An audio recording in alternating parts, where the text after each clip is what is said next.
Thanks, Chair. And Minister, obviously this question was submitted prior to that EU meeting that Deputy Staunton referred to. So just in relation to any engagement that you have had with the Minister for Finance regarding a windfall tax on energy companies. Thank you. Well, you know, obviously I have to be very sensitive in terms of, because we're in the middle of a budget process, but my department and the Department of Finance have been exploring the potential to collect a portion of these windfall gains with the view to use the proceeds to support energy consumers. Subsequent to this, there has been significant developments at the EU level, which we've just discussed.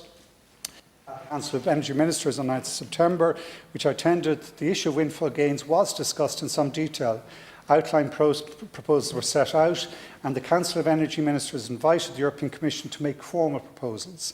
On the 14th of September, the Commission published a proposed regulation which includes measures aimed at addressing windfall gains in the electricity sector and in fossil fuel production. These proposals are expected to raise additional revenues which will be used to reduce the cost of energy for households and businesses. It's important that this proposal captures the windfall gains and minimises negative effects on consumers. The proposals will be negotiated throughout the remainder of this month with the view to being approved at a meeting of the Council of Energy Ministers on the 30th of September. I fully support the objectives of this proposal and I'm working to ensure it fully addresses the issue of windfall gains in Ireland. Can I make two further additional points? Firstly, it's going to be very difficult to get proposals that exactly fit our circumstances. Whether it's on the rate that would apply in terms of the Commission, for example, have proposed that there would be a rate of €180 a megawatt hour, that it would be the supernormal profits above that rate. My own personal view is we should look for a lower rate. It is also vital, and it's a similar technical issues resolved around many aspects of this, which will make it easier or more difficult in different countries depending on the circumstances of every country. So it's not an easy approach. But more than anything else, it's important that to answer Deputy Fitzpatrick and others asked earlier, why do I mention the European Union so much? In this instance, we do have to work collectively, because this is a temporary measure in response to a wartime event where energy has been used in this way, and we do not want to divide. That's what the Russian government would like us to do. Yeah, thanks, Minister. And I suppose, look, I should have said from the outset that we all know the backdrop of the discussion that we're having, and some people might paint the windfall tax as, a panacea for all our woes, and it's certainly not going to be that. I know that many commentators would have, in the last few weeks, more or less said that. I think one article I read in particular said the best benefit of a windfall tax might be actually in the name of social cohesion. And I'm not so sure that that's, that's why we should be making these types of decisions. But many people would argue that the introduction of a windfall tax would be negligible in terms of its benefit for us here domestically in terms of reducing prices. But that said, the backdrop is still the same.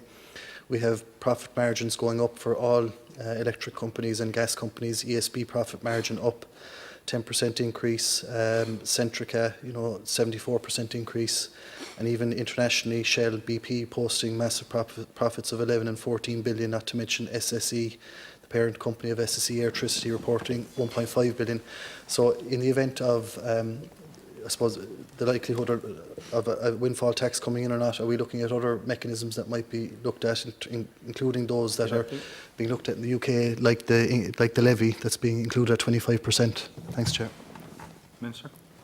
Well, first, I agree with you that the proposals coming from the European Union are just one element. They're just two pieces in the jigsaw, well, four pieces I mentioned earlier on in the jigsaw of measures that we will need to implement.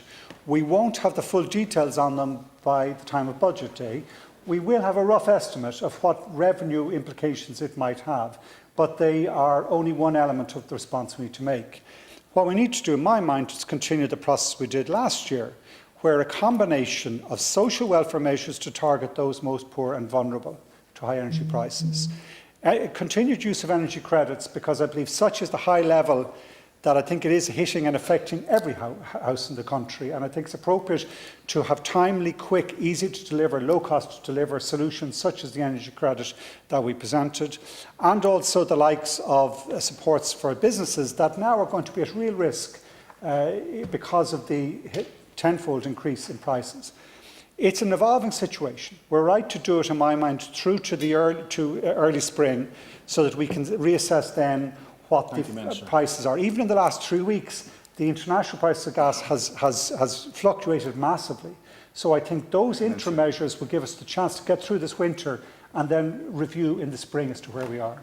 Yeah, thanks, Minister. And just to finish, it was encouraging to hear other members of Cabinet and Government, stating that if in the event of the introduction of windfall tax, that we would be looking at it over the totality of the year, so that it would be retrospective in that matter. So that's welcome. And it's just one other point in relation to something that you actually said yourself, I think, at the end of August in an RT News 1 interview, in relation to such a measure being considered. You said it would be done during the budget talks, which is what you've reiterated today. But I suppose specifically, have you made representations or have you had meetings with the Minister for Finance specifically in relation to addressing this in the budget? I know you can't divulge the content of it, but have those meetings taken place? You might confirm.